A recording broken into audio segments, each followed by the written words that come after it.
Welcome back once again to The Outsider's Perspective.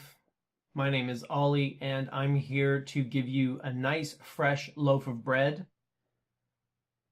Today's loaf comes to us from the author and philosopher Aldous Huxley.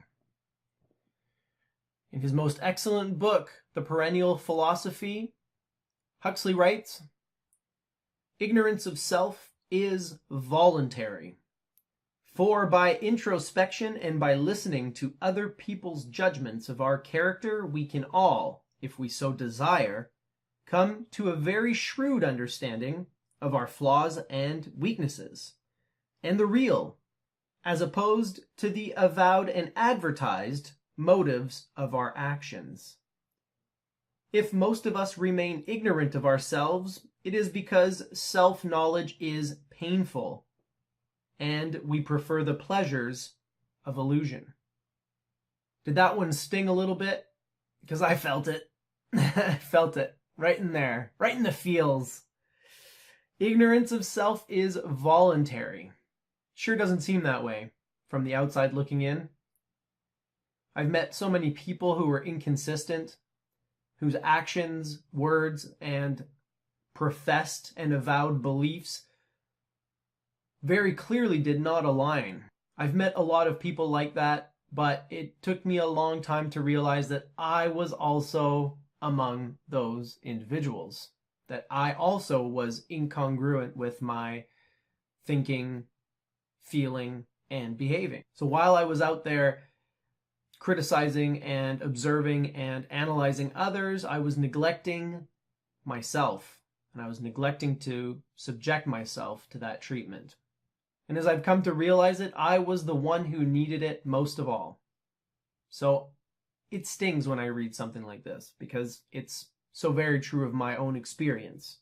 I also like how Huxley distinguishes between our real motives and the ones that we put out there, the ones that we claim are guiding our actions versus the ones that are actually guiding our actions. And then in the last line, Huxley really nails it when he says, "If most of us remain ignorant, it's because self-knowledge is painful, and we prefer the comfort of our illusions." Of course, what's not being said here is that pain isn't necessarily a bad thing. The analogy that I've used in the past is that of physical fitness. If you want to get big pipes, if you want to become stronger, if you want to change your body and develop muscle, you're going to have to exercise. You're going to have to lift heavy weights and do all kinds of crazy things. And that will be painful. But nobody would think that the pain is a bad thing. Bodybuilders, CrossFit people, they embrace the pain because the pain is a sign of progress. Cultivating self-knowledge is the same. It's painful, but it's a sign of progress. Every time you make an uncomfortable discovery about yourself, every time someone points out a flaw and you realize that they're right, that's painful. But that's the first step towards progress. You can't change things you don't know about. You can't improve things you don't know exist.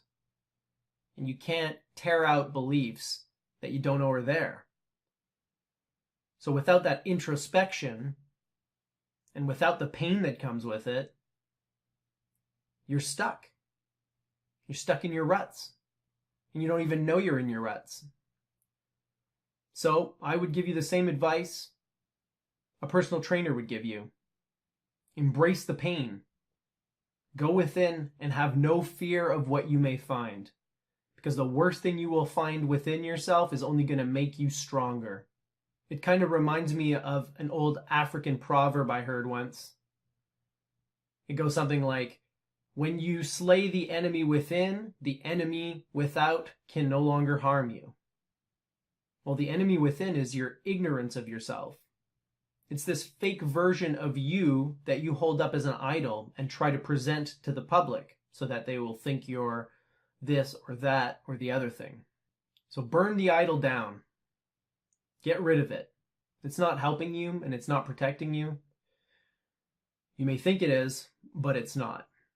Ignorance may be blissful, but only to the ignorant. So Cultivate that knowledge of self. Use Huxley's advice. Embrace the pain. That's it for me today. I hope that this was insightful, that it was entertaining. I don't know. I just hope you got something out of it, because I sure did. Embrace the pain and live well, my friends.